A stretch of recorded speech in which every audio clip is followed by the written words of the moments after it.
There are 6 million properties in the UK that are at risk of flooding, and we know that situation is likely to get worse with increasing urbanisation and with the risk of climate change. So the Property Flood Resilience Database includes elements of resistance, resilience and community measures. These can all be captured along with building level information on the type of structure, the size of the structure, etc. That gives us an initial score from which we can work. That score is communicated to the client on the basis of an A to F rating. So a property may start at an F rating, meaning it has very little built-in resilience at present. And we can begin to apply the measures. That could be resistance measures, which will keep water out of a property. Resilience measures that will speed up the recovery of someone who's been affected by flooding and will mean that they can get back into their property quicker. And we can also capture some of the community measures, such as sustainable urban drainage systems, or the fact that the area is covered by a flood warning system. The surveyor can input the address for the property and they'll be located, so they'll be able to see the flood risk information that's available for that site, historic flood risk information, and any specific flood risk information that's been captured, say through the local authority. The PFR-d came about because the insurance industry knows your flood risk. However, the insurer does not know if you've taken measures to address flood risk at your property level.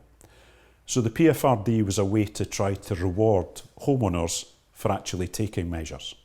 Around about 18 months ago, Flood RE was launched, and this is a reinsurance scheme, and it helps those at the highest risk of flooding, but it ensures that the homeowners have affordable insurance.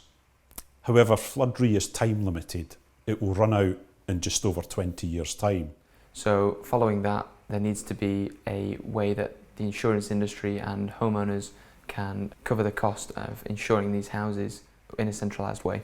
So the PFR-d was developed out of a collaborative Innovate-UK research project, which looked at all the measures that are currently available to fit on homes in the UK and created a scoring mechanism based on the components that were being taken, whether they were passive or manual measures, so whether they require human intervention in order to install them on a property. We've carried out site surveys to many properties in order to ensure that what we've developed is actually fit for purpose. So we see the PFR-d being used as part of a certified surveyor scheme. So this is for people who have the relevant qualifications and experience. We're going to deliver training to them so that they are knowledgeable on flood risk and they're knowledgeable on the measures that can be taken and the types of properties that those measures can be taken with. And the PFR-d links to that, so it becomes a surveyor tool which the surveyor will take with them on site, whether that's through the platform of a mobile phone or a tablet or any other digital device that can connect to the internet. We can then input the information about the property, whether that's the structural characteristics or the resilience and resistance measures or the community measures. This can then will all be GPS tracked and geospatially coded back to the location of the building.